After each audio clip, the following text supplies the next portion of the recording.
Hello friends, and welcome again to the channel. Philippine Life Through the Eyes of an Expat. Thank you for joining me. The topic of today is going to be titles in the Philippines here. You know, when you buy land, especially in the provinces. Now, there's a lot of horror stories, and there really is a lot of horror stories all the time that's happening, where people buy the land and they don't get a clean title, or they don't get the proper paperwork. And it happens all the time here, all the time. So what you need to do, we've just gone through it ourselves a little while ago. What normally happens is that there's a lot of land, okay, a lot of land here, and sometimes the owners have died, and the land is in their names. Now, what happens, or what does happen sometimes, is members of the family who haven't got that title, they will try and sell that land to you, and it's not legally yours. It's not legally yours because they sell a portion of the mother title and just give you a deed of sale. Well, that's not enough. It's not enough, guys. I don't care what people say. If they say it's enough, it's not. You need that deed of sale. Is not enough. You know, you need that mother title, or a portion of that mother title, and you've got to get it stamped. It's got to be authentic. Now, here where I am, it's just come up actually, that's why I'm mentioning it.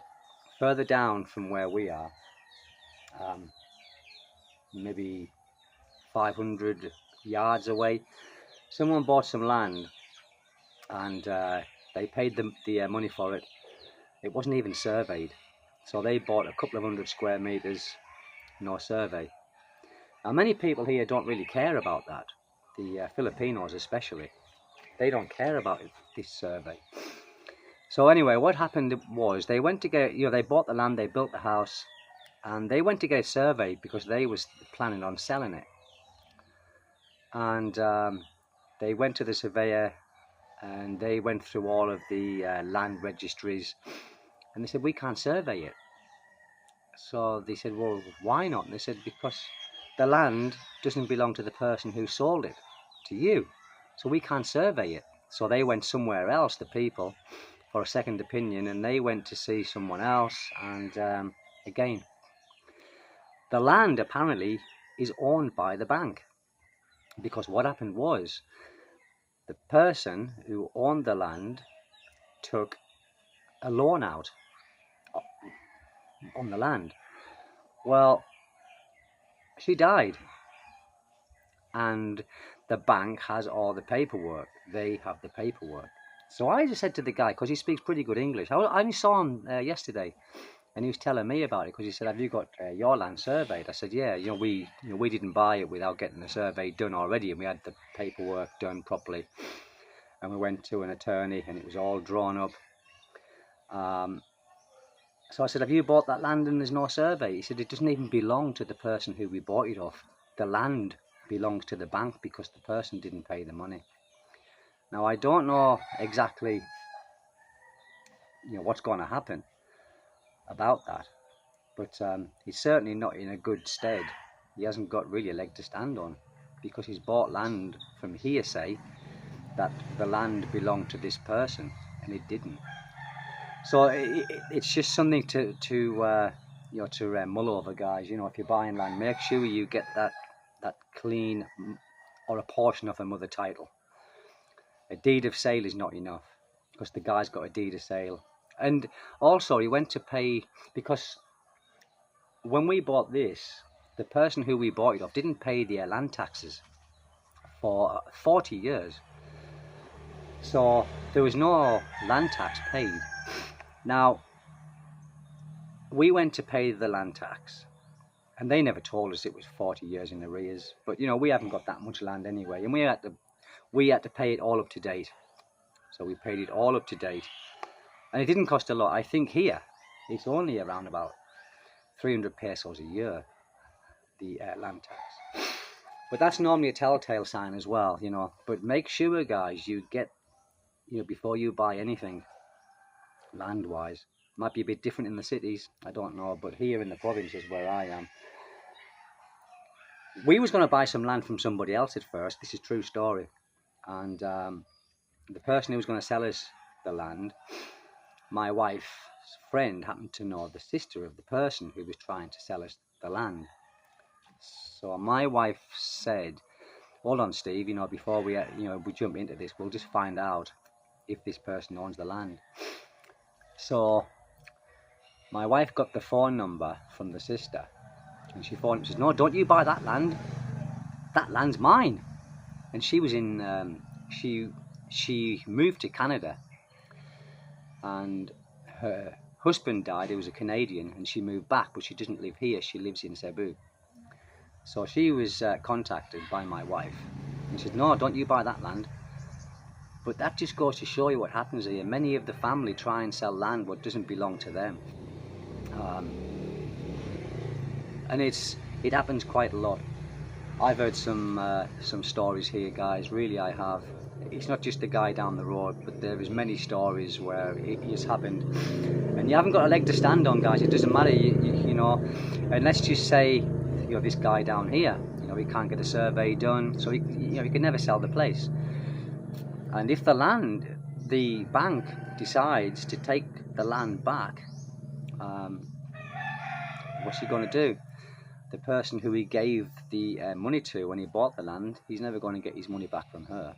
And it's not just the price of the land, it's the price of building his house, the price of everything, you know, the blood, sweat and tears, as well as the financial loss that he's done.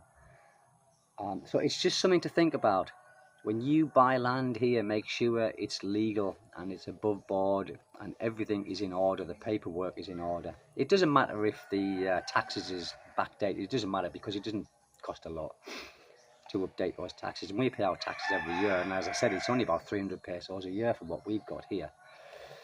And we've got it surveyed. But they don't care. They don't care as long as they're getting that money.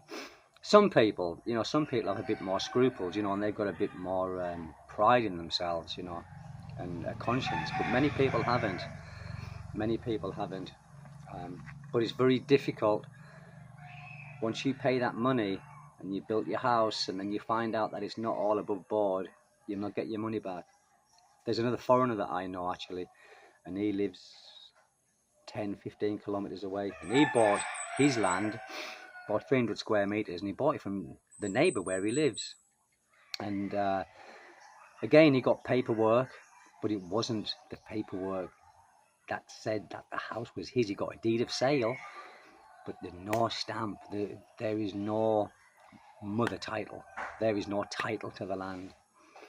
And he's still going through now, and he's been there for 4 years, and he went to see the barangay captain, and the barangay captain said, you've got to do this, you've got to go there. And he went, you know, and he went to an attorney. It's cost him a lot of money, all this. Apparently he's going to get the papers, but it could take years and years and years, because they've got to find out you know, what's actually happened, and if this person sold the land legally. And he spent, I mean, he's got a big house. I think he spent about 6 million building his house, which is an astronomical amount of money, really, when you haven't got the proper paperwork to lose, you know.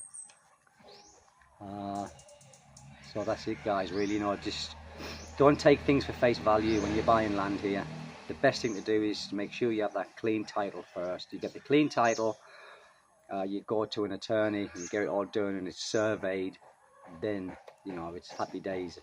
But without that, and without the survey being done, and the you know, the pegs in the ground, the PS in the ground, then look into it a little bit more before you start parting with your money. Because like I said, once you part with that money, you'll not get it back, or the chances of you getting it back is going to be very, very, very, very slim.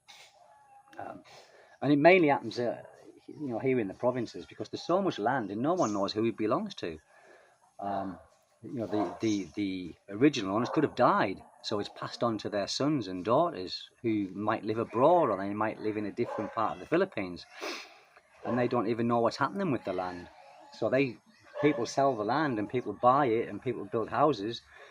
Well, yes, it's all well and good if the people don't come and check.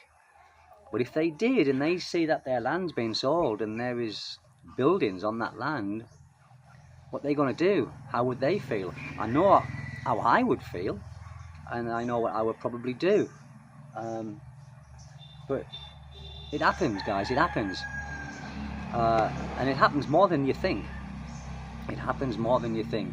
I know a few people here who haven't got the clean title. They just got a deed of sale. Well, that deed of sale doesn't really mean anything.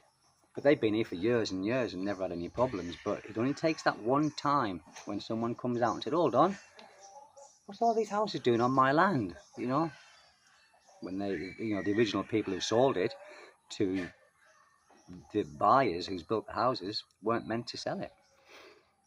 Food for thought, guys. It's just a little video. Just keep your eyes open, you know, and make sure the paperwork is all in order, and make sure you go to an attorney and then go to the land office and get everything done properly before you part with any money. That's all I'm saying. Thank you, guys.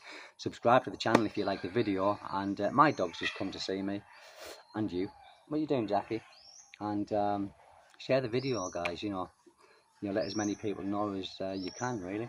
And hit the notification button and the bell and all them things. Thank you, guys. I've got to go to work now. Take good care. Bye-bye. See you tomorrow.